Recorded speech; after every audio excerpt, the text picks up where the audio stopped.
moderator yang akan memandu acara webinar pada sore hari ini. Alhamdulillah, puji syukur kita panjatkan kehadirat Allah Subhanahu wa Ta'ala atas berkat rahmat dan karunia-Nya.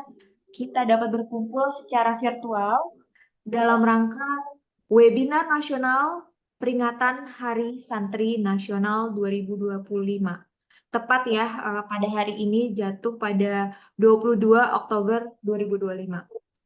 Acara ini diinisiasi oleh Bidang Pendidikan Pimpinan Nasional Muslimah Ahlul Bait Indonesia, yaitu Ustazah Ita Wasilah Idrus dan juga Ibu Rita Yuliawati.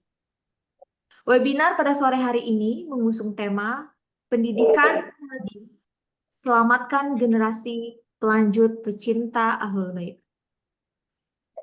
Kami segenap keluarga besar Muslimah Ahlul Bait Indonesia mengucapkan selamat Hari Santri Nasional 2025. Insya Allah pada momentum ini kita akan menimba ilmu dari para narasumber, juga pencerahannya terkait dengan pendidikan Madin bagi generasi pecinta Ahlul Bait. Mohon maaf, ini sepertinya ada yang share apa ini? Baik. Oke. Adapun tujuan dari webinar sore ini adalah sosialisasi urgensi atau pentingnya Madin atau Madrasah Diniyah Ahlul Bait demi cikal bakal mencetak generasi Ahlul Bait yang berakidah kuat, berakhlak mulia, beribadah sesuai tuntunan Ahlul Bait Nabi, dan juga siap menjadi jundi atau pasukannya Imam Mahdi, insya Allah.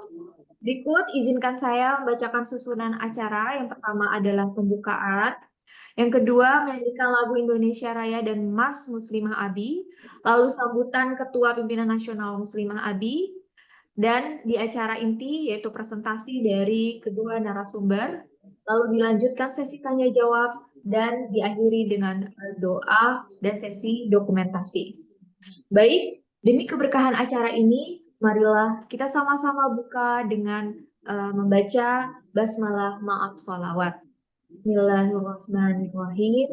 Allahumma salli ala Muhammad wa ali Muhammad. Allahumma salli ala Muhammad wa ali Muhammad. Allahumma salli ala Muhammad wa ali Muhammad wa ajil farajahuna. Memasuki agenda selanjutnya, yaitu menyanyikan lagu Indonesia Raya, melanjutkan Mars Muslimah Abi. Para hadirin diharapkan mengikutinya dengan hikmat dan seksama.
Terima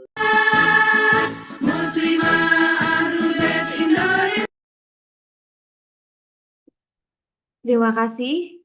Semoga lagu-lagu tadi bisa membangkitkan gelora kita semua untuk semakin semangat untuk berkhidmat demi bangsa, negara, dan komunitas Ahlul Bait. Selanjutnya, sambutan pertama yang akan disampaikan oleh Ustazah Hayati Muhammad Elsi selaku Ketua Pimpinan Nasional Muslim Ahlul Bait Indonesia. Kepada beliau, saya persilakan. Tes suara bisa terdengar. Jelas, Ustazah. Bismillahirrahmanirrahim. Alhamdulillah. Alhamdulillahirabbil alamin. Wassallallahu ala sayyidina Muhammadin wa ala alihi thayyibin at-tahirin wa ashabihil muntajabin.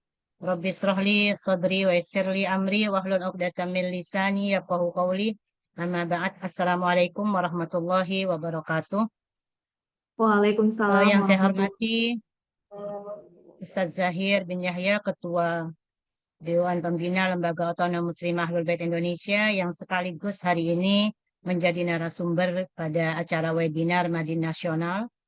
Yang saya hormati Ibu Sakinah Al-Mahdali, yang saya hormati para undangan, baik bapak-bapak dan ibu-ibu sekalian yang mulia, begitu juga segenap pengurus Muslimah Ahlul Bait Indonesia dan anggota Muslimah Ahlul Bait Indonesia, baik yang di Pimwil, Pimcap, dan Pimnas. Alhamdulillah, segala pujian dan puji syukur kepada Allah Subhanahu segala karunia-Nya. Salawat dan salam tetap tercurahkan pada junjungan kita Nabi besar Muhammad Sallallahu Alaihi Wasallam beserta keluarganya. Hari ini saya ucapkan pada Hari Santri Nasional, kami ucapkan selamat Hari Santri Nasional 22 Oktober 2025. Mengawal Indonesia menuju peradaban yang baru. Hari Santri ditetapkan sebagai bentuk penghormatan negara terhadap kontribusi historis dan ideologis ulama dan santri dalam menjaga keutuhan NKRI dan nilai-nilai bangsa Indonesia. Dan pada kesempatan ini juga saya ucapkan rasa syukur dan apresiasi yang sebesar-besarnya kepada bidang pendidikan Pimnas Muslimah Ahlul Bait Indonesia yang sudah menginisiasi untuk mengadakan webinar Madrasah Diniyah dengan tema Santri Madin Pelanjut Generasi Ahlul Bait. Ibu bapak sekalian yang saya hormati, Madrasah Diniyah Ahlul Bait memiliki peran penting dalam melanjutkan estafet perjuangan bagaimana kita memperkenalkan ajaran Ahlul Bait di negeri kita tercinta kepada anak-anak kita, kepada generasi kita, kepada halayak umum. Karena disinilah tempat kita menanamkan nilai-nilai tauhid, nilai-nilai kecintaan kepada Rasul, nilai-nilai dan keluarganya, serta semangat keilmuan dan kebangsaan yang kita miliki. Melalui kegiatan webinar ini, kami berharap khususnya kepada orang tua nantinya akan lebih memahami dan lebih memperhatikan akan pentingnya pendidikan Ahlul Bait pada anak-anak kita, pada generasi kita, dan Madin Ahlul Bait adalah salah satu sarana yang dapat memenuhi kebutuhan tersebut. Pendidikan diniyah dan pembelajaran tentang ajaran Ahlul Bait bukan sekedar pelajaran agama biasa, tetapi merupakan fondasi spiritual yang akan membentuk hati, karakter, dan jiwa anak-anak kita serta generasi kita. Anak-anak kita tumbuh di zaman yang penuh dengan tantangan. Banyak hal yang mencoba untuk melemahkan keyakinan dan moral mereka. Karena itu, PR kita sebagai orang tua menjadi lebih banyak. Peran orang tua dalam menguatkan keilmuan, dalam menguatkan keimanan anak-anak dan generasi kita menjadi tugas utama kita.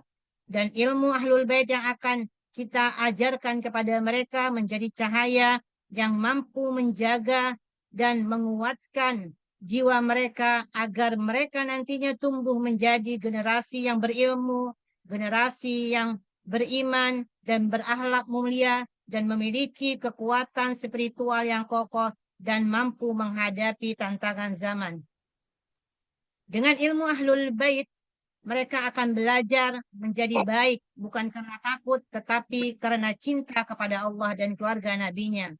Besar harapan kami dengan webinar ini, kita dan juga dengan webinar ini dan apa yang akan disampaikan oleh narsum kita, nanti kita mampu memotivasi orang tua dan para ustadz dan ustadzat yang tidak hanya hadir di hadapan kita, namun nanti juga akan mampu membuat madin di beberapa tempat dan mengajarkan anak-anak Ahlul Bait di sana. Anak-anak kita adalah permata masa depan, menerus perjuangan dan penegak nilai-nilai kebenaran. Apa yang ditanamkan kepada mereka hari ini, maka akan menjadi arah kehidupan umat di masa yang akan mendatang. Kita berharap nantinya melalui madrasah diniyah ini akan lahir generasi muda yang tidak hanya cerdas secara intelektual, tetapi juga kuat dalam spiritualitas, lembut dalam akhlak, dan tegas dalam prinsip. Generasi yang siap menyambut dan menjadi penolong imam zaman. Ajalallahu farajahu sarif. Akhirnya, sekali lagi saya ucapkan kepada para hadirin dan hadirat sekalian, terutama kepada Ustaz Zahir bin Yahya yang sudah siap dan bersedia menjadi narasumber pada hari ini. Mudah-mudahan apa yang kita lakukan hari ini mendapatkan keberkahan dan juga menjadikan nantinya anak-anak kita penuntut ilmu yang beradab dan meneguhkan mereka dalam jalan Ahlul Bait. Sebagai penutup, sekali lagi saya mohon maaf apabila banyak kekurangan dalam acara webinar ini. Mudah-mudahan apa yang kita lakukan dan apa yang kita niatkan mendapatkan ridho Allah Subhanahu wa Ta'ala dan mendapatkan keberhasilan dan kemudahan. Wabillahi taufiq wal hidayah. Wassalamualaikum warahmatullahi wabarakatuh. Waalaikumsalam warahmatullahi wabarakatuh. Amin, Allahumma amin.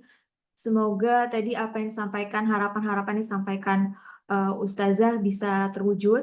Tadi Ustazah Hayati Muhammad arahannya terhadap kita terkait dengan urgensi Madin Ahlul Bait sebagai wadah untuk menjaga semangat keilmuan dan kebangsaan yang berdasarkan ajaran dan kecintaan kepada Ahlul Bait.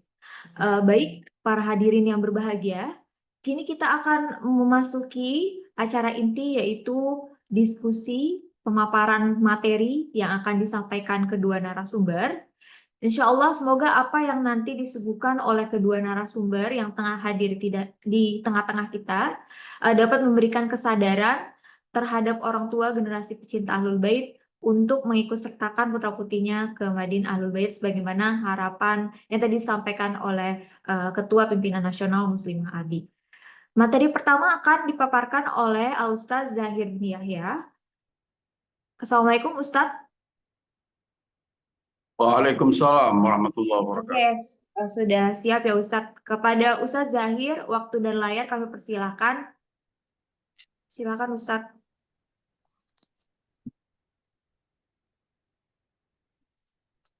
Baik, apakah suara saya bisa didengar? Jelas Ustaz.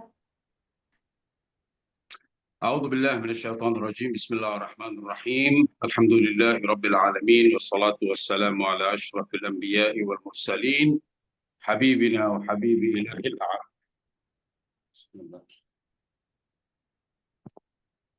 Mohon maaf terjadi حبيبنا وحبيب إله العالمين بالقاسم المصطفى محمد وعلى آله الطيبين الطاهرين وأصحابه الميامين المنتجبين.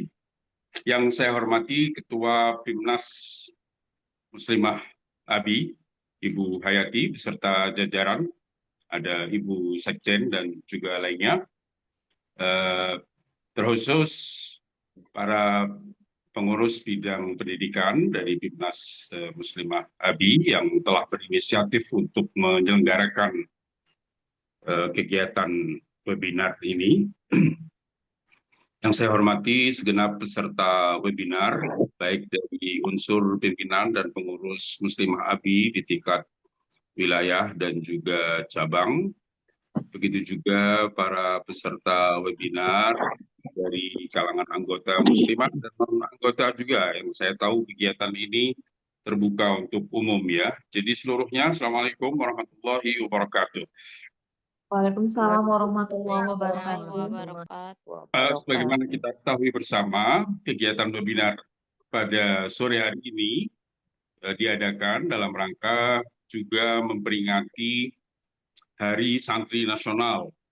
Untuk itu, pertama-tama saya khususkan pembicaraan saya seputar Hari Santri, tentu sekilas saja, dan untuk kemudian kita akan kembali membahas apa yang menjadi tema inti dari kegiatan webinar kita, yaitu kaitan dengan Madrasah Diniyah sebagai bentuk solusi untuk menjamin kelangsungan komunitas cinta dan pengikut Ahlul Bait. Sebelumnya maaf, saya tidak menyebut narsum yang lain. Ada Ibu Sakinah Al-Mahdani sebagai narsum kedua pada kegiatan ini. Terima kasih tentu atas kehadiran Ibu Sakinah. Ibu-ibu sekalian, kita semua mengucapkan selamat kepada bangsa Indonesia, khususnya kepada kalangan santri. Alhamdulillah mungkin di kalangan pengurus baik ABI maupun muslimah, banyak di antara mereka berasal dari para santri, setahu saya seperti itu. Jadi hari ini sebagaimana terkait dengan Indonesia seluruhnya, juga terkait dengan kita-kita yang juga berasal dari dunia santri yang sama, meski mungkin tempat nyantrinya berbeda, tetapi tetap saja banyak di antara kita juga termasuk dari kalangan santri. Hari Santri Nasional ditandai dengan sebuah peristiwa yang sangat penting. Saya yakin ibu-ibu mengetahui hal ini. Tanggal 22 Oktober pada awalnya diperingati sebagai hari terbitnya resolusi dan fatwa jihad yang diinisiatif oleh kalangan tokoh agama, para kiai dan para santri dalam rangka menggerakkan umat Islam khususnya dan bangsa Indonesia dalam rangka menjaga kemerdekaan yang telah mereka raih sebelumnya. Melalui peristiwa monumental terbitnya resolusi dan fatwa jihad ini, pada hakikatnya kalangan santri berhasil mencatat sebuah partisipasi bersejarah dan dalam menjaga kemerdekaan Republik Indonesia ini. Tentu hal ini menjadi sebuah kebanggaan bagi umat Islam, khususnya bagi kalangan santri. Para peserta webinar sekalian, santri sebagai segmen masyarakat yang bercirikan agamis, ya, tentu memiliki basis utama berupa lembaga pesantren yang merupakan pusat pendidikan dan pengajaran ilmu agama. Ini tidak jauh dengan apa yang nantinya akan menjadi tema pembahasan kita seputar Madrasah Diniyah yang juga merupakan pusat pendidikan agama. Pesantren merupakan lembaga pendidikan dan pengajaran agama. Meski kita semua sepakat sebenarnya bahwasanya Islam bukan semata-mata pengetahuan, bukan semata-mata ilmu, masalah komitmen praktis dan pengejawantahan dari nilai, norma, dan berbagai tuntunan agama adalah bagian yang tidak terpisahkan dari agama dan keberagamaan itu sendiri. Oleh sebab itu, berbicara tentang sosok santri, tentu kita tidak memaksudkan seseorang yang hanya membidangi ilmu agama, tetapi sosok yang juga menunjukkan komitmen praktisnya di dalam mengejawantahkan, melaksanakan, mengimplementasikan apa yang menjadi pengetahuan yang mereka peroleh. Ya. Santri bukan hanya orang yang bertugas untuk mengkaji dan meneliti atau menyebarkan ajaran Islam, tetapi juga mengimplementasikan nilai-nilai dan norma-norma serta seluruh tuntunan agama, terutama di lingkungan di mana mereka berada sebelum di tengah masyarakat. Itu jelas, ya. Mereka harus selesai di lingkungan mereka sendiri sehingga tidak sampai menyisakan celah apapun bagi pihak-pihak yang tidak memperhitungkan kemaslahatan Islam, termasuk dalam hal ini adalah media, mereka yang tidak menghendaki kemaslahatan Islam, mereka yang melakukan atau mengupayakan pelemahan-pelemahan terhadap Islam dengan mungkin mengangkat berbagai hal yang dipandang tidak tepat, yang mungkin dalam tanda kutip mentradisi di lingkungan santri dan seterusnya. Hal ini harus benar-benar bisa ditepis, bukan hanya dengan jumpa pers, bukan hanya dengan penolakan, tetapi juga dengan upaya benar-benar untuk menciptakan lingkungan santri dan pesantren sebagai lingkungan yang bukan hanya bergemuruh dengan ilmu agama, tetapi juga dengan berbagai komitmen keagamaan dan juga upaya untuk melaksanakan berbagai ajaran agama. Kita semua tahu bahwa masyarakat Indonesia mengalami banyak hal yang sepatutnya menjadi concern dan perhatian para santri. Kita menyaksikan berbagai kerusakan sosial dan juga berbagai bentuk penyimpangan sosial yang terjadi di semua level dan di semua kalangan. Dari permasalahan intoleransi, permasalahan radikalisme, masalah terorisme, hingga permasalahan penyalahgunaan dan penyebaran narkoba, penyimpangan seksual, dan lain sebagainya yang seluruhnya masuk dalam kategori kerusakan sosial dan kerusakan di tengah masyarakat yang memerlukan penanggulangan dan harus ditangani, yang apabila tidak ditangani secara tepat maka akan berubah menjadi semacam bencana seperti gempa atau air bah yang bisa melanda seluruh sendi kehidupan masyarakat dan akan menyisakan banyak dampak buruk di berbagai bidang budaya, bahkan ekonomi dan politik.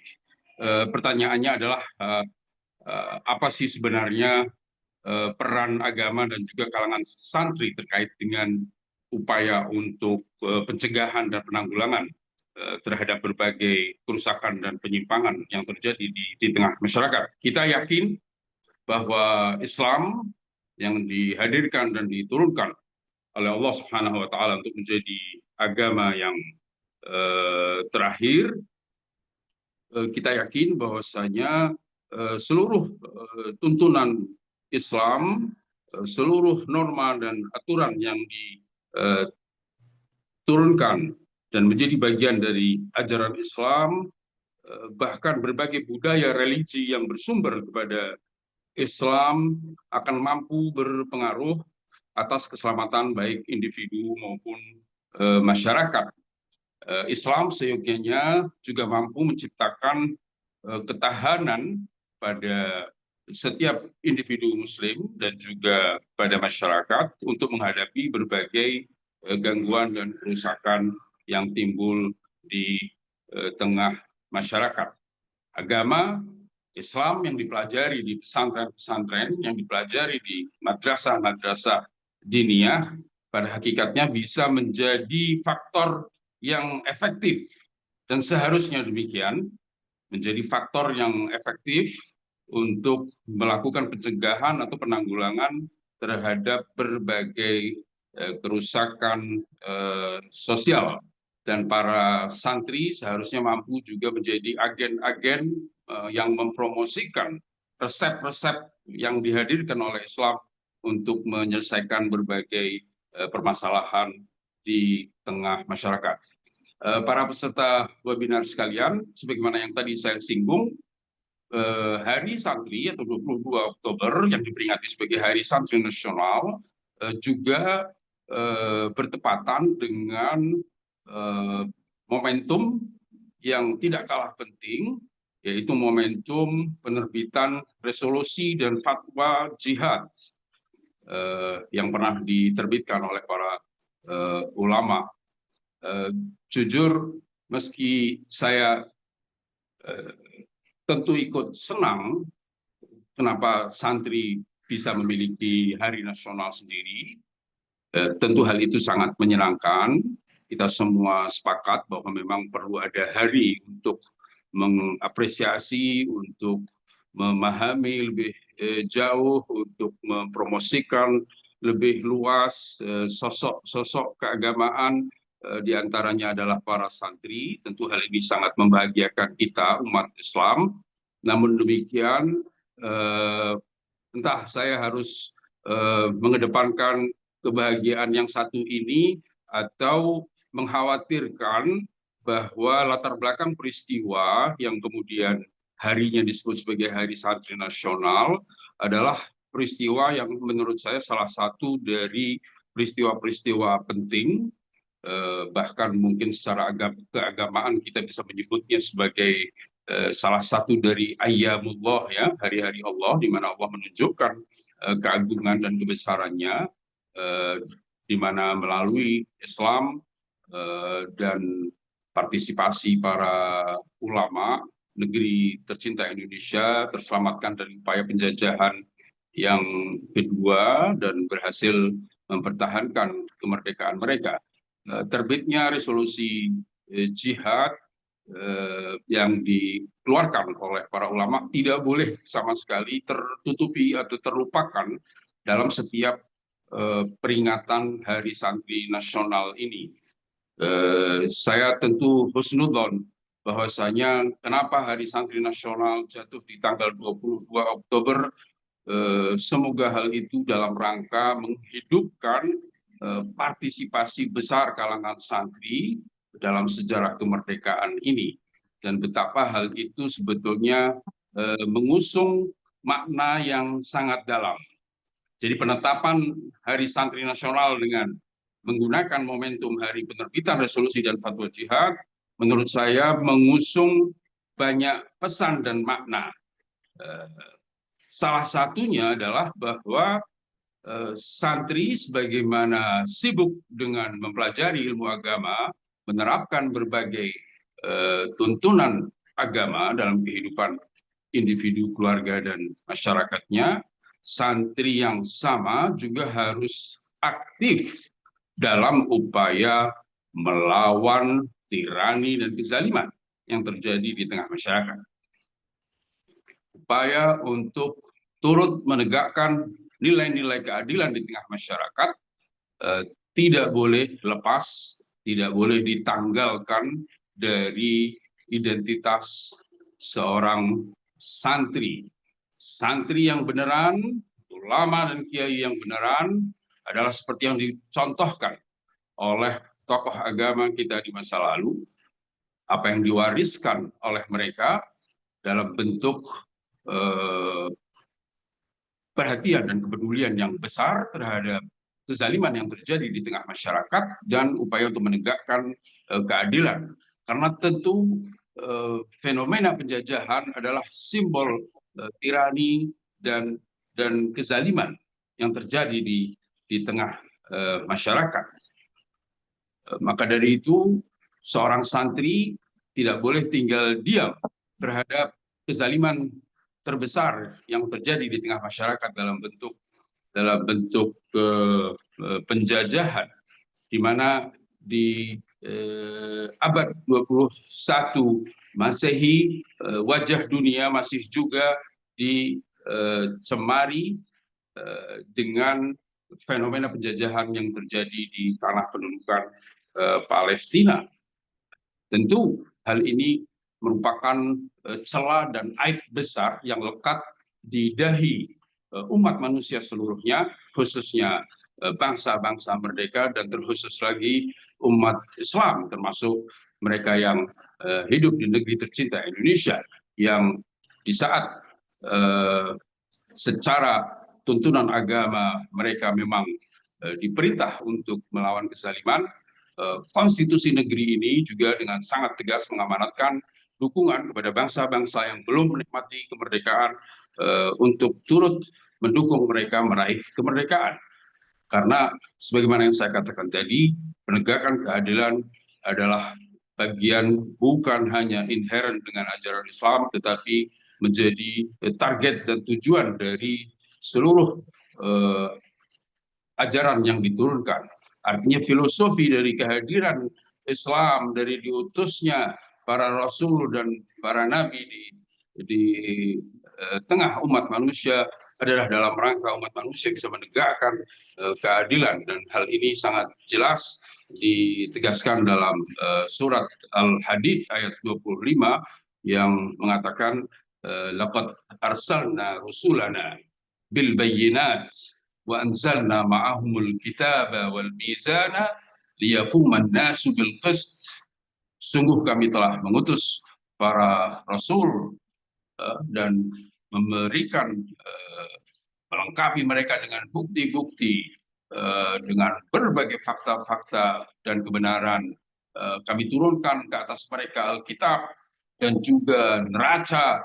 Untuk apa seluruhnya, untuk apa semua senario ini dilaksanakan oleh Tuhan dalam rangka liyaquman nasu bil qist, dalam rangka umat manusia menegakkan keadilan dalam kehidupan mereka.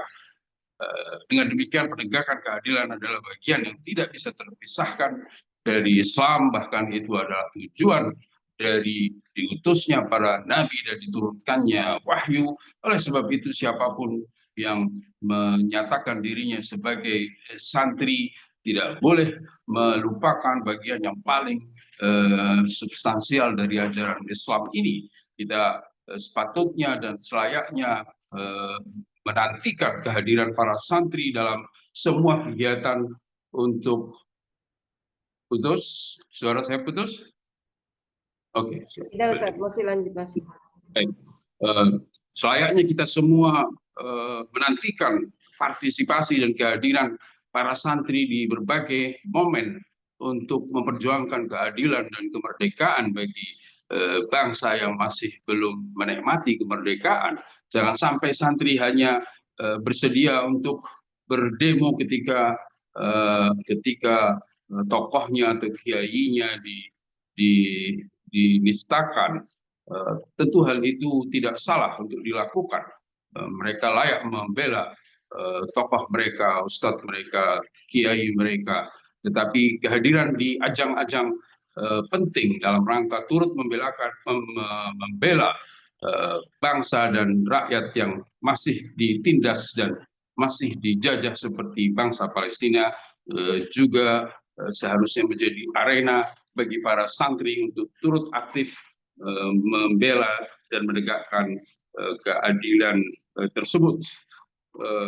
Oleh sebab itu menurut saya memaknai Hari Santri Nasional diantaranya adalah dengan menjaga dan menjunjung tinggi apa yang menjadi pusaka, apa yang menjadi warisan agung yang diwariskan oleh para tokoh agama, para kiai di masa lalu yang sampai bersedia merilis resolusi jihad untuk melawan para penjajah. Jangan sampai ada upaya-upaya yang justru menjadi kebalikan dari ikhtiar untuk memerdekakan bangsa yang belum merdeka dengan cara umpamanya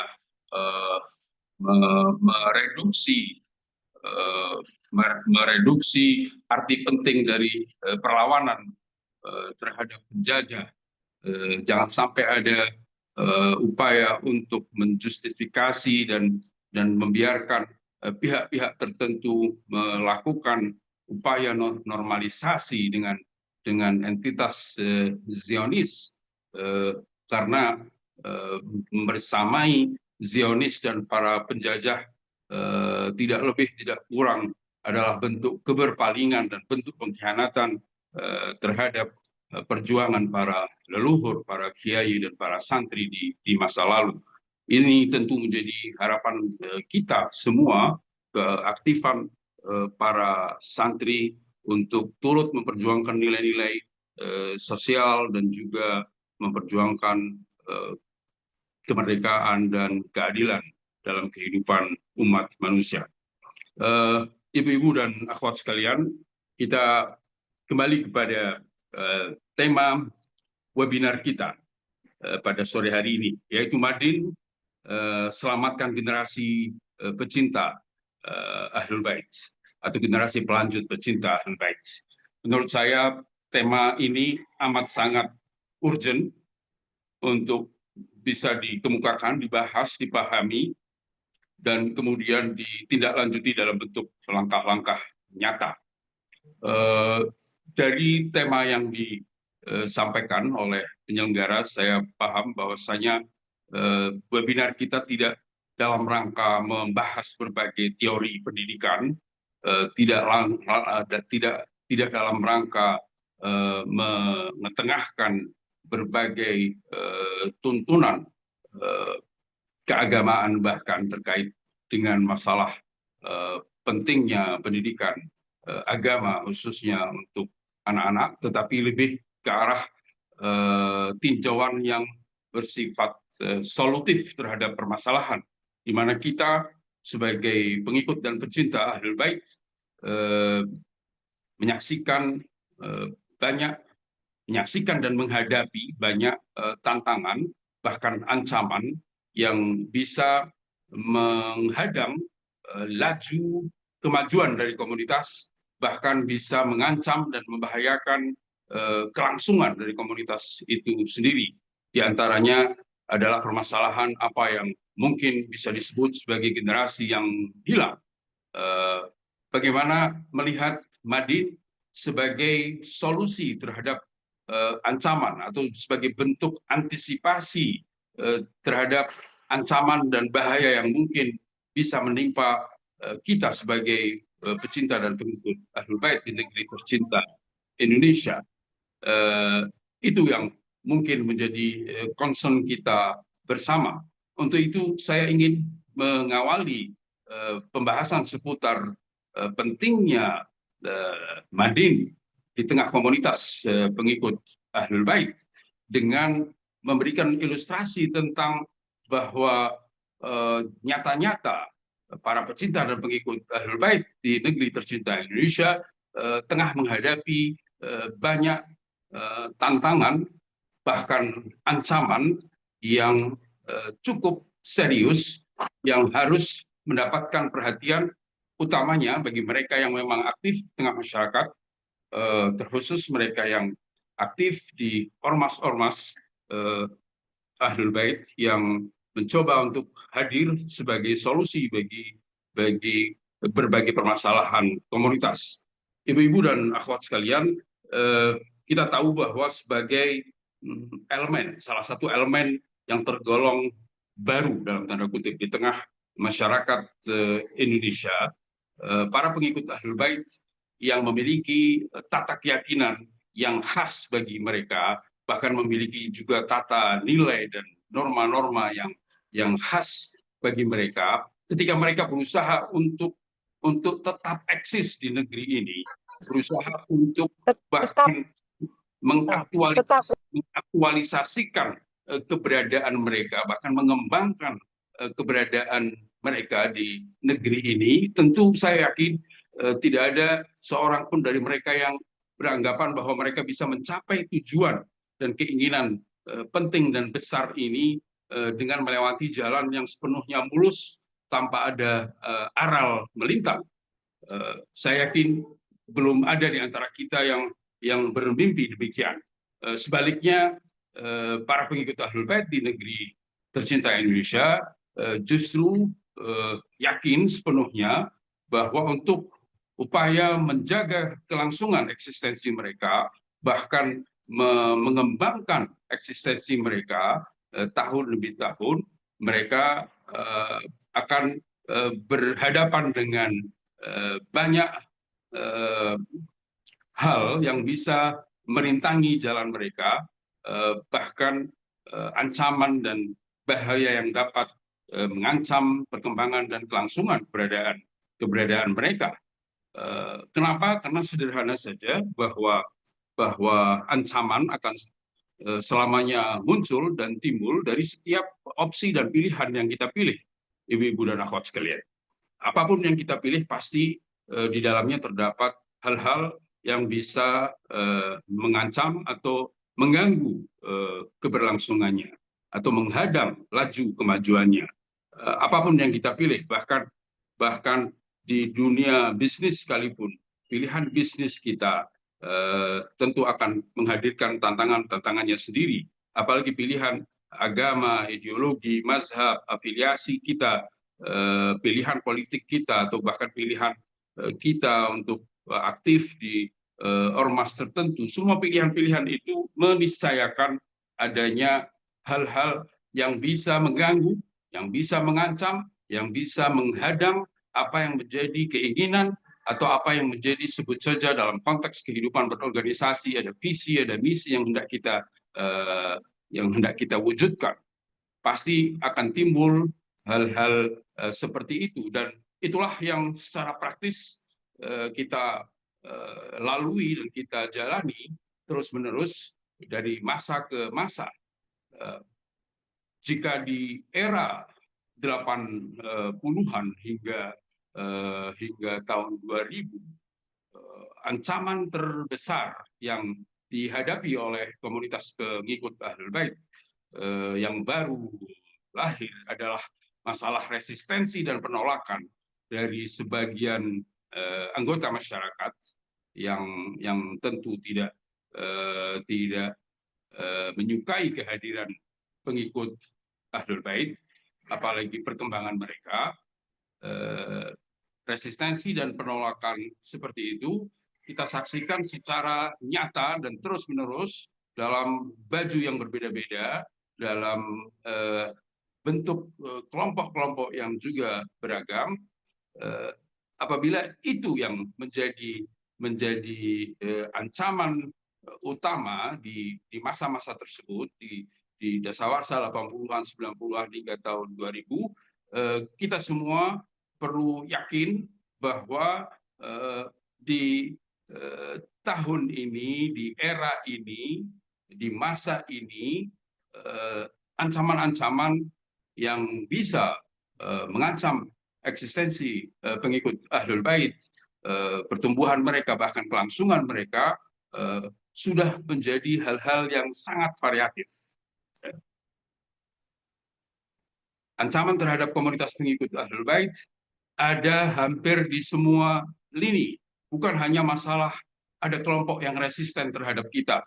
Entah ada kelompok Salafi, Wahabi, atau sebut kelompok apapun yang resisten terhadap kita. Itu mungkin masih ada sampai level tertentu. Namun demikian, ada ancaman-ancaman yang lebih real dan lebih nyata yang siap untuk menghadang laju kemajuan komunitas ini. Seperti yang saya katakan, hampir di berbagai lini. Sebut saja ancaman keamanan adalah sesuatu yang real. Ancaman friksi dan perselisihan yang berkembang, yang terjadi di tengah komunitas antara satu sosok dengan sosok lainnya, antara satu tokoh dengan tokoh, antara satu yayasan dengan yayasan, antara majelis taklim dengan majelis taklim lainnya, antara satu kecenderungan dengan kecenderungan dan pemikiran lainnya. Itu juga real ada, yang juga siap untuk menghadang laju kemajuan dari komunitas ini. Masalah kerusakan moral kita saksikan. Hampir semua permasalahan yang menimpa masyarakat luas juga menimpa komunitas kita. Berbagai permasalahan kerusakan moral, masalah ketahanan keluarga juga merupakan salah satu tantangan besar dan real yang kita hadapi. Hingga permasalahan seperti yang saya katakan tadi, masalah ancaman hilangnya generasi pelanjut atau terputusnya, tidak bersambungnya generasi pelanjut dengan generasi awal. Sebagai ilustrasi sederhana bisa saya katakan, ibu-ibu dan akhwat sekalian, bahwa eksistensi pengikut Ahlul Bait, kalau kita kembali ke era 80-an, barangkali ada di antara kalian yang sudah menjadi pengikut Ahlul Bait di masa-masa itu. Eksistensi pengikut Ahlul Bait di era itu adalah atau bermula dari sebuah gelombang kesadaran. Apa yang disebut dengan komunitas Ahlul Bait, wujudnya pada saat itu bukan lembaga-lembaga, bukan entitas-entitas, wujudnya adalah sebuah gelombang kesadaran tentang kebenaran ajaran Ahlul Bait, tentang kebenaran ajaran Syiah. Gelombang ini kita saksikan berujung dengan bergabungnya banyak orang dari berbagai latar belakang kepada ajaran ini. Itulah wujud dari komunitas pengikut Ahlul Bait di awal dasar 80-an dan berlanjut sampai sekian lama hingga berkembang dalam bentuk yang lain-lainnya. Itulah awal atau generasi pertama dari pengikut Ahlul Bait yang dikarenakan satu dan lain hal, dikarenakan pengamatan mereka terhadap peristiwa-peristiwa penting yang terjadi pada saat itu seperti revolusi Islam Iran, dikarenakan pembacaan mereka, dikarenakan telaah mereka terhadap beberapa hal yang dimunculkan bahkan oleh musuh-musuh mereka, kemudian mereka tertarik untuk bergabung dengan ajaran ini. Nah, generasi yang muncul di era 80-an tersebut hingga 90-an, mereka lah generasi pertama bagi komunitas ini yang alhamdulillah bertahan hingga sekarang, tentu dengan membawa euforia lama mereka, yaitu perbedaan antara mazhab yang mereka anut, yang mereka warisi dari orang tua mereka, dari lingkungan mereka, kepada mazhab yang baru. Mohon maaf saya menyebutnya sebagai euforia, karena di banyak situasi hal itu tidak berubah, tidak dilakukan pendalaman terhadap ketertarikan awal yang ada pada diri mereka dalam bentuk kajian-kajian yang lebih mendalam. Intinya bahwa ada generasi yang beralih mazhab di mazhab Ahlul Bait, dan mereka eksis hingga sekarang bahkan dengan amunisi dan energi yang awal tadi, yaitu karena mereka menyikapi apa yang ada dan kemudian beralih dari satu mazhab ke mazhab lainnya. Nah, berbicara tentang generasi awal tersebut, generasi awal yang hidup di era 80-an 90-an, di zaman itu kita juga menyaksikan banyak dari angkatan dan generasi pertama Syiah ini yang sudah menjalani kehidupan berumah tangga. Mereka melakukan reproduksi, beranak pinak. Kini mereka sudah menghadirkan generasi pelanjut mereka dalam segmen usia yang tentu beragam. Mereka yang menikah di tahun 80-an atau 90-an hingga tahun 2000 sudah punya keturunan, anak-anak di usia remaja, usia pemuda, atau bahkan usia anak-anak. Artinya mereka sudah menghadirkan generasi pelanjut mereka, generasi yang ketika lahir bahkan diazani dengan azan Syiah dan dibacakan iqamah dengan iqamah Syiah. Nah, pertanyaan yang seharusnya membayangi kita semua, ibu-ibu dan akhwat sekalian, pertanyaan yang seharusnya membayangi atau membayang-bayangi kita semua adalah bagaimana proses transformasi berbagai keyakinan dan kebenaran yang diyakini oleh generasi awal kepada generasi pelanjut.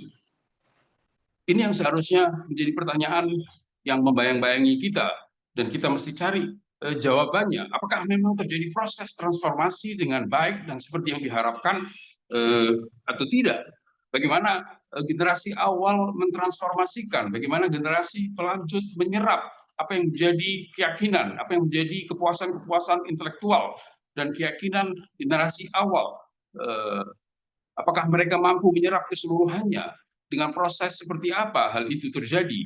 Pertanyaan-pertanyaan ini kenapa saya katakan harus membayang-bayangi kita, karena tentu kita mengkhawatirkan bahwa proses transformasi di banyak situasi, di banyak tempat mungkin tidak terjadi seperti yang diharapkan, sehingga kita sudah mulai menyaksikan anak-anak yang boleh jadi lahir sebagai Syiah, tetapi Syiah hanya menjadi fakta yang diwarisi. Syiah hanya menjadi fakta yang diwarisi dari orang tua mereka, sementara mereka tidak support dengan berbagai pengetahuan yang seharusnya mereka miliki secara memadai, baik di bidang keyakinan atau di bidang tuntunan lain. Faktanya kita menyaksikan betapa hanya di sebagian tempat dan oleh sebagian aktivis atau ustadz, anak-anak mendapatkan perhatian untuk memperoleh pendidikan agama. Hanya sebagian tempat yang kemudian berhasil menyelenggarakan madrasah diniyah atau menyelenggarakan kegiatan-kegiatan yang ikut menyelesaikan permasalahan keyakinan dari generasi pelanjut. Itu fakta yang kita saksikan bersama. Absennya lembaga-lembaga diniyah, ya, lembaga-lembaga diniyah di tengah komunitas, kecuali hanya dalam beberapa dekade terakhir ini, menurut saya merupakan indikator yang cukup mencemaskan kita semua, bahwa bagaimana transformasi itu terjadi. Apakah benar-benar generasi pelanjut mendapatkan apa yang seharusnya mereka dapatkan dari orang tua mereka? Kalau ternyata madrasah-madrasah diniyah absen di tengah komunitas, kemudian hanya ada beberapa pesantren yang sayangnya hingga kini belum juga menjadi pilihan bagi komunitas ini untuk mengirim anak-anak mereka, kecuali sebagian dari mereka, sebagian dari anggota komunitas, yang lainnya tidak pernah melihat pesantren sebagai opsi untuk menyekolahkan atau untuk mendidik anak-anak mereka. Jadi dari satu sisi lembaga pendidikan agama absen, pesantren tidak menjadi opsi yang menarik, kemudian ketidakefektifan peran orang tua di dalam menjalankan tugas penting ini karena satu dan lain alasan. Karena faktanya orang tua memiliki banyak latar belakang yang banyak diantaranya tidak bisa diharapkan untuk memainkan peran pendidikan kepada anak-anak mereka. Mungkin banyak di antara mereka juga adalah orang-orang Syiah baru yang tidak menguasai materi sehingga mereka harus bisa mengajarkannya kepada anak-anak mereka. Mungkin di antara mereka memiliki pengetahuan yang cukup, tetapi mereka tidak memiliki skill, tidak memiliki kesabaran, tidak memiliki kualifikasi yang dibutuhkan bagi seorang pendidik untuk mendidik anaknya.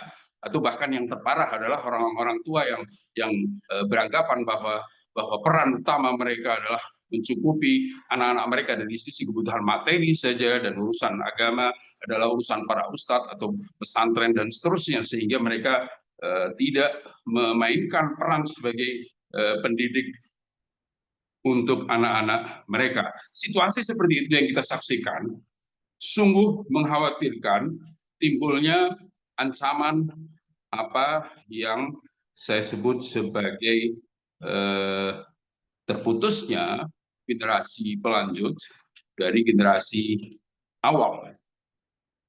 Ini yang tentu menjadi fenomena. Tentu perlu dilakukan penelitian lebih detail berkenaan dengan masalah ini. Seberapa banyak dari generasi pelanjut kita yang memang mendapatkan pendidikan yang memadai, entah dari keluarga atau dari lembaga pendidikan agama yang ada di tengah-tengah mereka, dan seberapa banyak di antara mereka yang tidak mendapatkan hal tersebut. Dengan demikian, setidaknya di hadapan kita ada bayang-bayang tentang proses yang tidak semestinya terjadi dalam kaitan dengan transformasi keyakinan dan nilai dari generasi awal kepada generasi pelanjut, ya. Jadi kalau ada di antara pengikut Ahlul Bait yang menjadi Syiah di era 80-an, 90-an, punya anak-anaknya sudah sarjana, sudah S1, S2, bahkan mungkin ada yang sudah menjadi doktor. Apakah pada saat muda mereka berpeluang untuk mendapatkan pendidikan agama atau tidak? Wallahu a'lam, hal itu seperti yang saya katakan mungkin perlu dilakukan riset tersendiri untuk memastikan betapa ancaman dan fenomena itu betul-betul terjadi dan mengancam di tengah komunitas kita. Seperti yang saya katakan bahwasanya pendidikan agama seharusnya menjadi proses yang memberikan solusi bagi komunitas ini. Hanya saja pertanyaannya, apakah pendidikan agama atau proses pendidikan agama itu terjadi di tengah komunitas kita atau tidak, atau belum terjadi. Sebenarnya apa yang disebut dengan pendidikan terhadap anak atau upaya untuk menumbuh kembangkan potensi anak, kalau kita berbicara dari aspek agama, tentu menumbuh kembangkan potensinya secara spiritual, secara moral, itu yang kita maksud. Kita tidak berbicara tentang potensinya di hal-hal yang lain. Hal ini adalah sesuatu yang bisa dilakukan ketika ada proses yang tepat, ya. Ada kondisi dan proses yang terwujud bagi seorang anak, maka akan terjadi proses pendidikan tersebut. Pertanyaannya, apakah kondisi dan proses itu terwujud di tengah kita? Apakah ada di rumah tangga pengikut Ahlul Bait proses ini? Apakah ada di tengah komunitas lembaga-lembaga yang mengkhususkan dirinya untuk menciptakan kondisi dan proses yang sesuai untuk menumbuh kembangkan anak, baik secara kognitif maupun secara perilaku? Itu yang menjadi pertanyaan. Kita semua pada awalnya sepakat bahwasanya lingkungan keluarga, lingkungan rumah tangga adalah lingkungan terbaik untuk menciptakan proses tersebut, untuk menciptakan situasi, kondisi, dan proses yang baik untuk melakukan pendidikan terhadap anak. Itu menjadi keyakinan kita semua, dan tentu hal ini bukan semata-mata hasil pengamatan di lapangan bahwa keluarga adalah lingkungan yang terbaik untuk melakukan pendidikan terhadap anak. Tetapi kalau kita perhatikan berbagai tuntunan agama, berbagai riwayat yang sampai kepada kita terkait dengan masalah pendidikan anak, biasanya ditujukan pertama kali adalah kepada orang tua. Pendidikan anak sebagai hak bagi anak dan sebagai tugas bagi orang tua. Artinya pelaku utama untuk urusan pendidikan anak seharusnya dan pada awalnya adalah orang tua mereka. Dan tentu lingkungan pertama yang seharusnya anak mendapatkan pendidikan di sana adalah lingkungan keluarga dan rumah tangga. Itulah kenapa baik anjuran maupun ancaman yang disampaikan oleh para maksumin berkenaan dengan masalah pendidikan anak selalunya ditujukan kepada orang tua. Namun demikian, fakta yang kita saksikan bersama seperti yang saya singgung tadi, bahwa banyak di antara orang tua yang memang tidak memiliki kapasitas untuk melakukan hal tersebut, apakah secara keilmuan atau secara mental terkait dengan masalah kesabarannya dan lain sebagainya, belum lagi masalah keteladanan yang merupakan bagian yang sangat menentukan dalam proses pendidikan anak. Ketika orang tua merasa dia belum bisa menjadi teladan yang baik bagi anaknya, bagaimana dia bisa mengajari anaknya dengan berbagai nilai kebenaran dan kebaikan, atau alasan apapun, kesibukan orang tua, atau dikarenakan hubungan khusus yang selalunya kita saksikan ada antara orang tua dan anak. Bisa jadi orang tuanya orang yang punya kapasitas keilmuan, kapasitas moral dan lain sebagainya, tetapi dikarenakan hal-hal khusus antara orang tua dan anak, terkadang menjadi tidak efektif upaya orang tua untuk mengajari anaknya. Intinya hal itu benar-benar kita saksikan sebagai sebuah kendala bagaimana lingkungan utama bagi anak belum mampu menciptakan kondisi dan proses yang tepat untuk mendidik mereka. Itulah kenapa muncul alternatif lain. Memang faktor yang bisa mendidik anak adalah banyak faktor, bukan hanya orang tua, bukan hanya keluarga. Banyak hal bisa menjadi proses bagi pendidikan seorang anak. Pertemanan dengan mereka yang sebaya dalam usia juga merupakan proses yang dikehendaki atau tidak, proses untuk mempengaruhi dan mendidik seorang anak. Lingkungan usia sebaya yang baik akan bisa menghasilkan anak yang baik dan seterusnya. Ada lingkungan berupa majelis-majelis taklim, ada lingkungan berupa Husainiyah, ada lingkungan berupa masjid, ada media yang sekarang ini menjadi bagian dari kehidupan setiap orang. Tentu itu semua juga bisa menjadi faktor yang menciptakan proses pendidikan baik secara resmi atau tidak terhadap anak. Nah, salah satu dari lingkungan atau dari faktor yang bisa menciptakan proses dan kondisi yang baik untuk mendidik anak tentu adalah lingkungan sekolah atau lebih khusus lagi lingkungan madrasah diniyah yang memang diadakan untuk mendidik anak. Tentu kita semua sepakat karena hal ini kita menjalaninya dan kita menyaksikannya bahwa salah satu solusi bagi pendidikan anak adalah kehadiran sebuah lembaga yang memang berdedikasi untuk melakukan pendidikan agama untuk anak. Dan itu sesuatu yang memang sudah dijalani oleh banyak komunitas, banyak masyarakat. Di banyak tempat kita saksikan kehadiran madrasah-madrasah diniyah tersebut. Nah, dalam konteks kehidupan komunitas pengikut Ahlul Bait di Indonesia, yang pertama perlu kita pertanyakan apakah hal itu sudah terfasilitasi dengan baik atau tidak.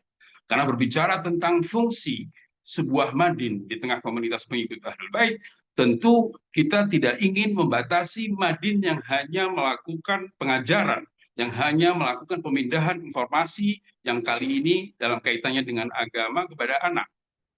Bukan itu proses yang semata-mata kita harapkan dari sebuah madrasah diniyah, hanya memindahkan dan mentransformasikan pengetahuan semata.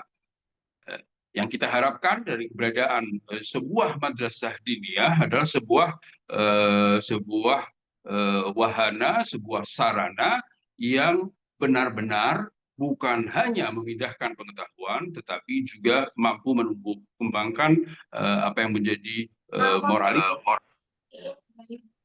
moralitas bagi anak-anak. Dan untuk itu tentu meniscayakan keberadaan berbagai fasilitas yang dibutuhkan. Ya, bukan hanya tempat, bukan hanya guru, tetapi juga membutuhkan berbagai instrumen pendidikan yang dibutuhkan.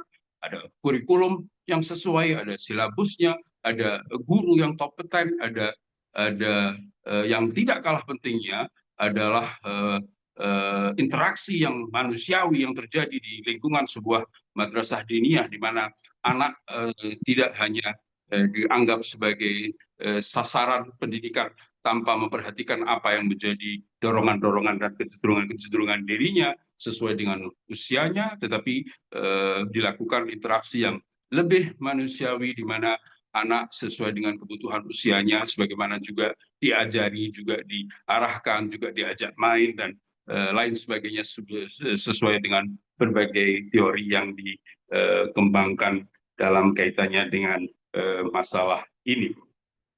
Dengan demikian, kita semua perlu mempertanyakan apakah ada di tengah komunitas kita lembaga tersebut, karena saya yakin di banyak tempat masih belum ada. Untuk itu siapapun yang concern terhadap masalah pendidikan anak, terhadap masalah kelangsungan komunitas, terhadap masalah perkembangan komunitas, hal ini harus menjadi concern utama mereka. Dalam hal ini Muslimah Ahlul Bait Indonesia melalui Departemen Pendidikan harus menjadikan masalah ini sebagai concern utama mereka, memastikan bahwa di setiap kota di mana ada pengikut Ahlul Bait, setidaknya ada madrasah diniyah yang bisa mengajari anak-anak dari keluarga pengikut Ahlul Bait tentang agama mereka. Kalau Al-Qur'annya mungkin bisa diajarkan oleh banyak pihak, banyak madrasah. Kalau hal-hal lainnya mungkin bisa diajarkan oleh berbagai sekolah yang ada, tetapi hal-hal yang menjadi kekhasan bagi para pengikut Ahlul Bait, baik dalam kaitannya dengan masalah keyakinan atau dalam kaitannya dengan masalah tuntunan praktis lainnya, itu harus dipastikan ada. Ketika sudah ada, sebagaimana yang kita ketahui di banyak tempat, puluhan madin telah didirikan, concern kita berikutnya seharusnya berkenaan dengan masalah spesifikasi dan kualifikasi dari madrasah diniyah tersebut. Apakah sebagaimana yang saya katakan hanya berfungsi memindahkan pengetahuan atau juga memiliki program-program yang lebih komprehensif yang bisa membangun moralitas anak dan lainnya, apakah memiliki tempat yang layak, yang sesuai atau tidak, apakah memiliki berbagai fasilitas dan instrumen pendidikan yang dibutuhkan atau tidak, itu harus menjadi concern dari ormas seperti Ormas Muslimah ABI, terutama melalui lembaga atau bidang pendidikannya. Oleh sebab itu, melalui webinar ini saya sebenarnya ingin berterima kasih kepada para pimpinan dan pengurus Muslimah ABI yang sudah banyak berinisiatif terkait dengan permasalahan ini. Namun tetap saya katakan bahwa tuntutannya masih jauh lebih besar dari apa yang sudah kita lakukan. Maka dari itu banyak space terbentang luas di hadapan kita semua untuk melakukan khidmat terbaik dalam hal ini dari awal seperti yang saya katakan, mengadakan yang masih belum ada dan kemudian mengembangkan berbagai madin yang sudah ada dari berbagai aspeknya, dari sisi kompetensi gurunya. Kalau ternyata masih banyak guru-guru yang masih ala kadarnya, kebetulan itulah mereka yang ada di sebuah tempat, ayo adakan program-program untuk mengupgrade kemampuan mereka menjadi guru-guru madin. Kalau mereka masih belum memiliki berbagai instrumen, buku pegangan, silabus, kurikulum, dan lainnya, maka ayo sama-sama kita bantu dan kita dukung mereka untuk bisa memiliki berbagai instrumen yang dibutuhkan untuk menyelenggarakan madin dengan lebih baik. Di akhir pembicaraan saya, Ibu dan akhwat sekalian, saya ingin menyampaikan sebuah riwayat yang saya yakin bisa mengingatkan kita semua, kita sebagai orang-orang tua utamanya, ya, dan juga kita sebagai aktivis di tengah komunitas yang seharusnya mampu mencarikan solusi ketika banyak orang tua mengalami kesulitan untuk melaksanakan tugas mereka. Ibu-ibu dan akhwat sekalian, sangat disayangkan bahwa perhatian kepada upaya pembinaan rohani anak-anak di masa kita menjadi sesuatu yang kurang mendapatkan perhatian. Banyak orang tua yang beranggapan bahwa keberhasilan anak mereka adalah ketika mereka sukses di bidang ilmu pengetahuan, ketika mereka berhasil sukses di kampus-kampus favorit dan menyelesaikan pendidikan umum mereka, itulah seluruh keberhasilan mereka. Seakan mereka beranggapan bahwa anak-anak ini hanya akan hidup di dunia dan tidak akan pernah menjalani kehidupan di akhirat kelak. Masalah pendidikan agama menjadi bagian yang seringkali diabaikan, ya. Tidak memperhatikan hal tersebut, ya. Sebagian memang betul-betul karena mungkin mengalami kekurangan untuk bisa melaksanakan hal tersebut. Tapi sebetulnya hal itu bukan alasan yang cukup bagi mereka untuk kemudian tidak bertindak. Ya. Artinya kalau Anda sebagai orang tua, sebagai ayah, sebagai ibu tidak mampu untuk melaksanakan proses pendidikan anak, ayo Anda bisa mengajak yang lain.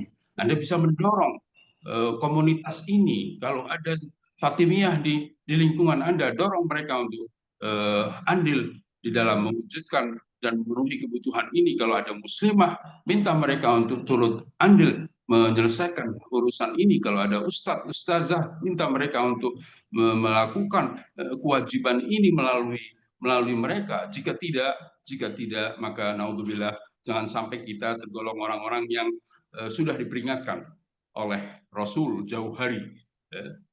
Rasulullah punya gambaran yang terang benderang tentang apa yang akan dialami oleh umat Islam di akhir zaman utamanya.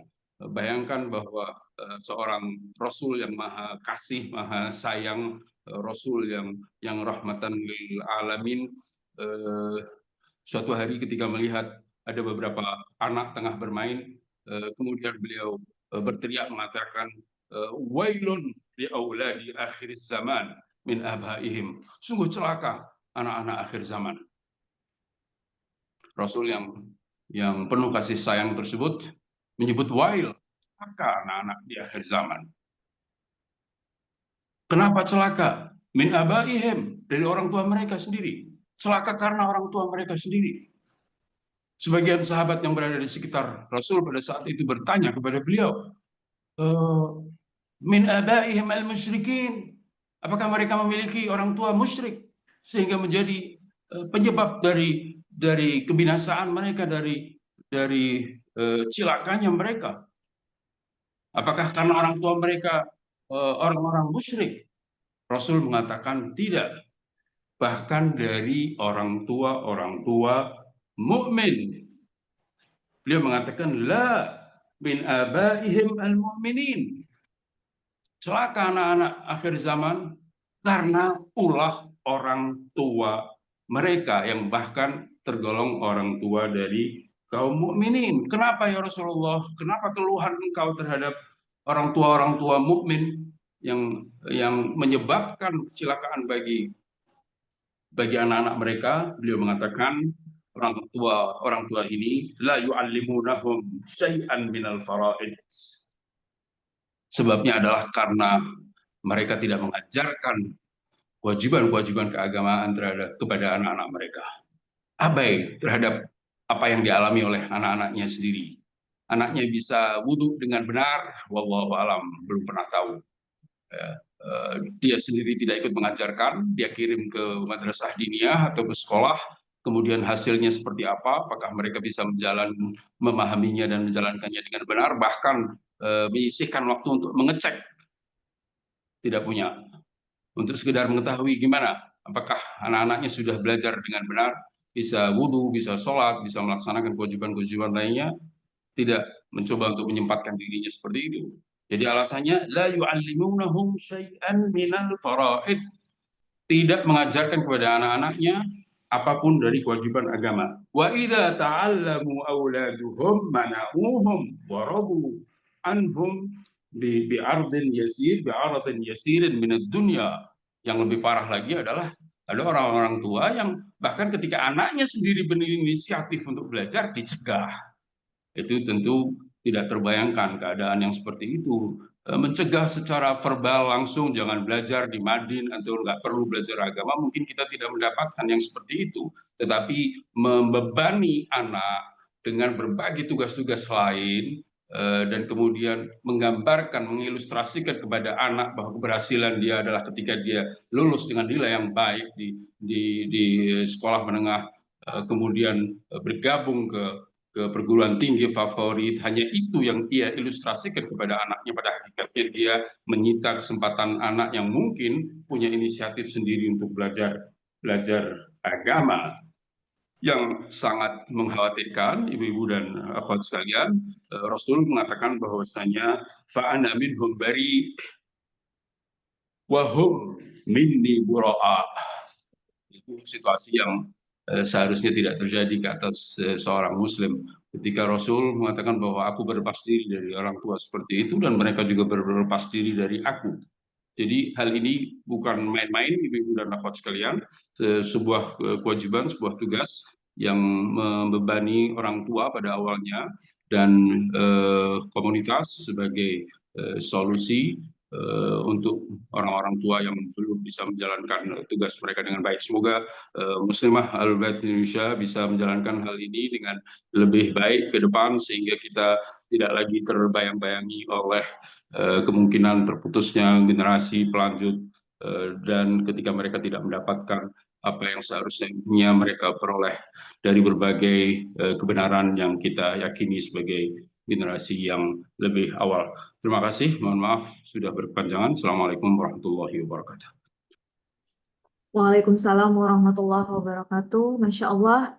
Terima kasih atas nasihat dan pencerahannya Ustaz Zahir bin Yahya. Jadi ada 2 poin yang saya tangkap yang perlu kita resapi secara sesama, yaitu pertama Ustaz Zahir tadi menyinggung tentang Hari Santri Nasional sebagiannya menjadi momentum bagi santri untuk menegakkan keadilan, seperti misalnya menyuarakan keadilan bagi Palestina, yang mana sejalan dengan penerbitan resolusi fatwa jihad tanggal 22 Oktober dan filosofi kehadiran Islam dan keniscayaan Rasulullah SAW. Yang kedua adalah Ustadz Zahir menyoroti bagaimana tawaran tinjauan solutif yang melihat fenomena ancaman terhadap komunitas Ahlul Bait yang mengalami terputusnya namanya fenomena yang disebut Ustadz Zahir terputusnya generasi pelanjut terhadap generasi awal dalam mengakses pendidikan Ahlul Bait. Beliau menawarkan kendati rumah tangga itu merupakan lingkungan yang terbaik untuk melakukan pendidikan bagi anak, namun faktanya yang tadi sudah beliau sampaikan banyak problem-problem yang tidak memungkinkan untuk orang tua memiliki kapasitas untuk melakukan pendidikan anak. Maka disinilah peran Madin. Dan beliau memberikan pesan bahwa perlunya pertama pendirian Madin di berbagai kota, di setiap kota, terusnya yang sudah ada dilakukan pengembangan Madin diantaranya fasilitas, spesifikasi Madinnya, kompetensi guru, kurikulum, dan sebagainya. Baik, terima kasih pada Ustadz Zahir bin Yahya. Selanjutnya narasumber yang kedua yaitu pemaparan materi dan testimoni dari orang tua santri Madrasah Diniyah kepada Ibu Sakinah Al-Mahdali. Assalamualaikum Ibu, apakah sudah siap? Waalaikumsalam, insya Allah. Insya Allah. Beliau adalah seorang ibu rumah tangga yang memiliki anak usia 11 dan 9 tahun.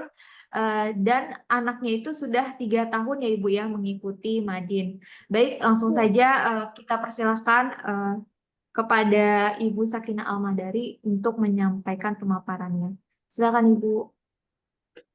Baik, Assalamualaikum warahmatullahi wabarakatuh. Waalaikumsalam warahmatullahi wabarakatuh. Bismillahirrahmanirrahim. Allahumma salli ala Muhammad wa ali Muhammad. Puji syukur kehadirat Allah yang telah memberi kita nikmat sehat sehingga kita dapat mengikuti webinar ini. Tidak lupa salawat dan salam kepada junjungan kita Nabi besar Muhammad dan keluarganya yang disucikan oleh Allah. Pertama-tama saya ucapkan terima kasih kepada Pimnas Muslimah Ahlul Bait Indonesia bidang pendidikan yang telah memberikan kesempatan kepada saya untuk berbagi cerita pengalaman.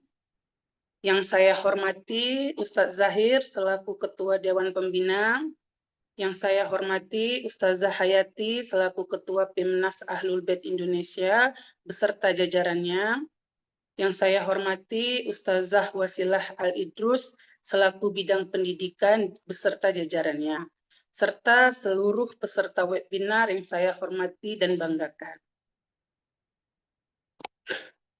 Perkenalkan, nama saya Sakinah Al-Mahdali. Saya merupakan wali murid, salah satu wali murid di Madin TPQ Al-Kausar Bogor. Saya sangat bersyukur dengan adanya Madin dalam hal ini terkhususnya kepada TPQ Al-Kausar. Walaupun hanya 2 kali dalam seminggu, tapi bagi saya yang minim ilmu ini sangat-sangatlah terbantu. Anak-anak jadi mengetahui tentang fikih dan akidah sesuai dengan level mereka masing-masing. Yang terkadang ketika anak-anak menanyakan kepada saya tahu jawabannya, tapi sulit untuk menjelaskan dengan bahasa anak-anak. Tak hanya fikih dan akidah saja, masih banyak lagi pelajaran-pelajaran lainnya seperti sejarah, mengaji, menghafal juz amma, dan menghafal ayat dengan isyarah. Dengan mereka belajar di Madin, mereka jadi lebih mengenal Ahlul Bait. Seperti pepatah mengatakan, tak kenal maka tak sayang, dan insya Allah dengan mereka mengenal akan menumbuhkan rasa cinta kepada Ahlul Bait. Saya dari Aceh, tepatnya Lok Semawe. Saya memutuskan untuk pindah ke Bogor, pertama memang karena orang tua. Dan yang kedua, karena saya mempertimbangkan adanya sarana yang bisa saya titipkan anak-anak untuk belajar agama.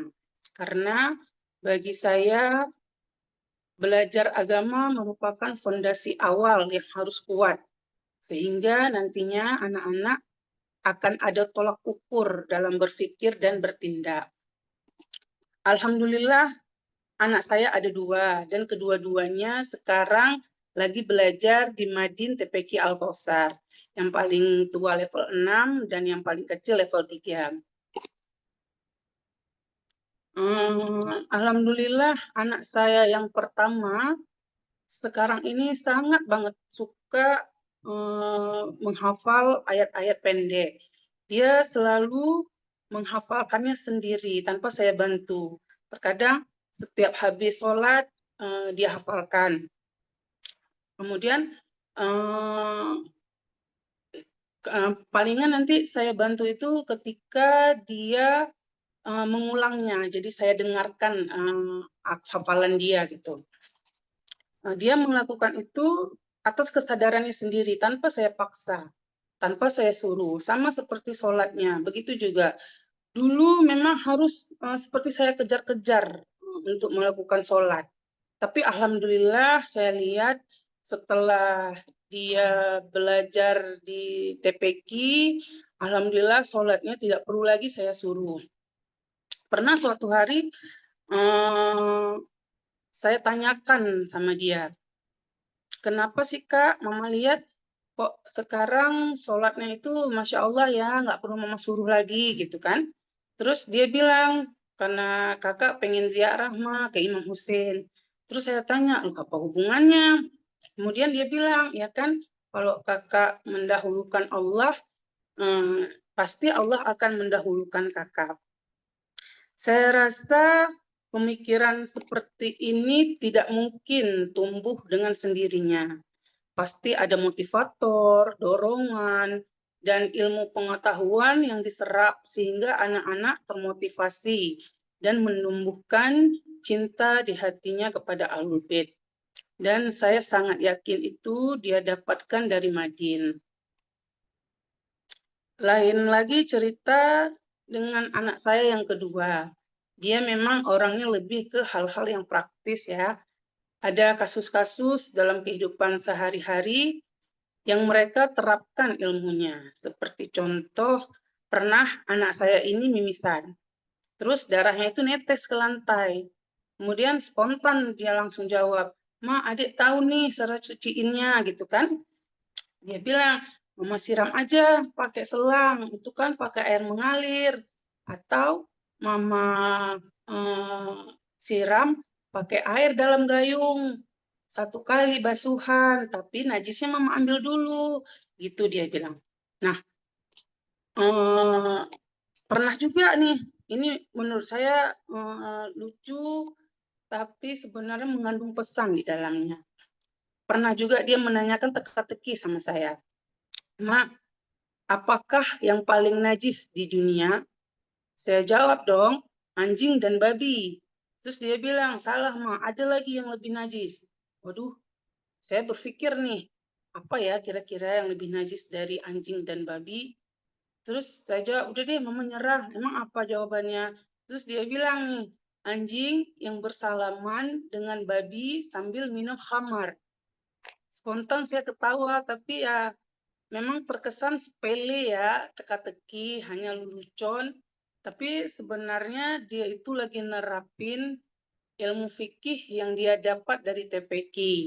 Bahwa anjing, babi, khamar itu adalah benda-benda najis. Nah, saya rasa hal-hal seperti ini hanya bisa anak-anak dapatkan di Madin.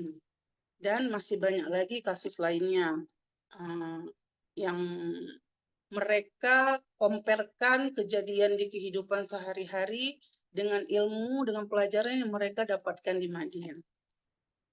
Nah, menurut saya, apapun cita-cita anak, seberapa tinggi orang tua ingin menyekolahkan anaknya, tetap fondasi dasar tentang ilmu agama harus diberikan. Kalau mampu orang tuanya ajarkan sendiri, alhamdulillah. Tapi jika tidak mampu, maka madinlah solusinya.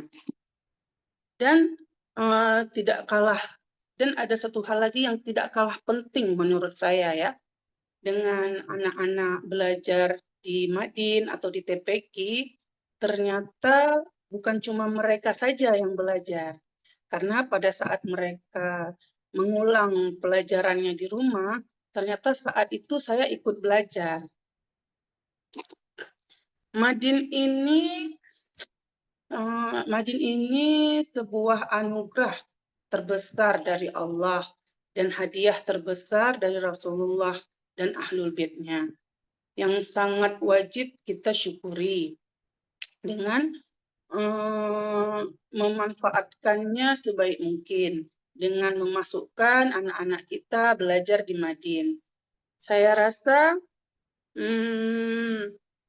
kebutuhan akan Madin bukan hanya untuk orang-orang seperti saya yang minim agama, tapi juga untuk orang-orang yang alim sekalipun, atau bahkan seorang ustadz atau ustazah ya.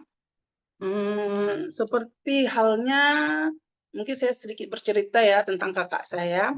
Seperti kakak saya, walaupun dia seorang ustazah, namun dia sangat antusias memasukkan anak-anaknya ke Madin. Bahkan bukan cuma satu Madin dia masukkan.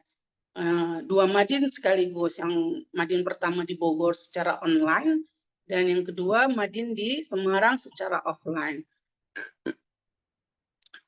Apakah dia tidak bisa mengajarkan anaknya tentang Ahlul Bait? Oh tidak, bukan berarti dia tidak bisa mengajarkan anaknya tentang Ahlul Bait. Tapi ada hal-hal penting yang bisa dia dapatkan dari Madin. Seperti atmosfer yang baik untuk anak-anaknya, anaknya belajar bersama teman-temannya yang seakidah. Ini sangat banyak manfaatnya bagi anak-anak. Bagi anak-anak itu dengan kita memasukkan mereka ke Madin, anak-anak jadi bisa mempunyai komunitas yang seakidah. Anak-anak juga akan menyadari bahwa dia itu tidak sendirian yang bermazhab Ahlul Bait. Ini akan menguatkannya, dan masih banyak lagi kebaikan-kebaikan yang lain yang saya rasa tidak mungkin bisa didapatkan hanya dengan belajar di rumah sendiri. Dengan anak-anak dimasukkan ke Madin, anak-anak juga mendapatkan legitimasi formil bahwa apa yang dia pelajari mendapatkan sebuah penghargaan. Ya walaupun hanya sebuah nilai di raport. Memang nilai di raport itu bukan tujuan akhir, tapi ini akan menjadikan motivasi untuk dirinya ataupun teman-temannya yang lain. Ya, alhamdulillah kita sebagai orang tua yang telah memasukkan anak-anak kita ke Madin, berarti telah menyicil sedikit demi sedikit 3 tugas penting kita, yaitu mendidik anak mencintai Rasulullah, mencintai Ahlul Bait, dan membaca Al-Quran.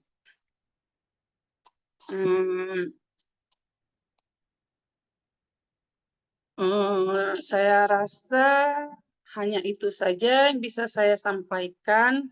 Lebih dan kurang saya mohon dimaafkan.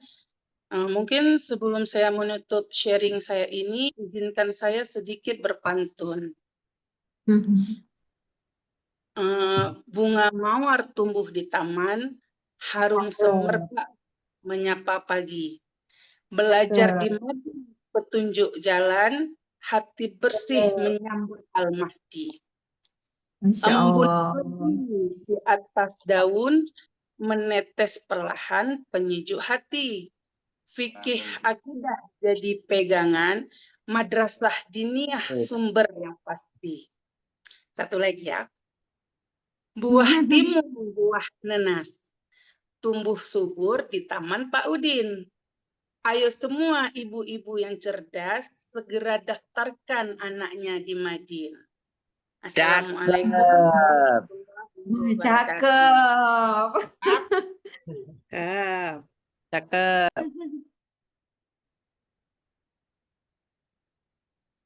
Wah, cakep banget nih dari pantunnya, Masya Allah. Terusnya juga tadi sharing-sharingnya ya Ibu Sakinah Al-Mahdali. Terima kasih banyak.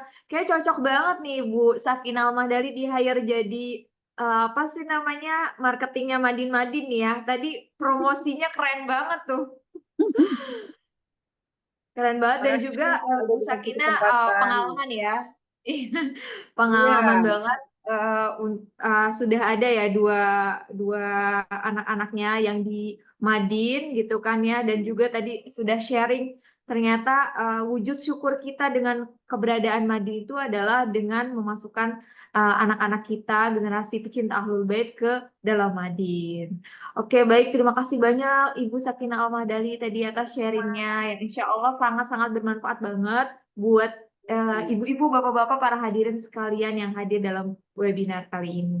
Baik, sekarang kita ke sesi berikutnya yaitu sesi tanya jawab. Silakan kepada 3 penanya bisa langsung raise hand aja disampaikan pertanyaannya kepada kedua narasumber. Silakan. Ada siapakah yang mau bertanya kepada Ustaz Zahir dan juga Ibu Sakina? Oh, ada ini ya, kepada Ustaz Amin Al-Musawa nih. Silakan langsung on cam aja atau suaranya aja boleh juga. Silakan.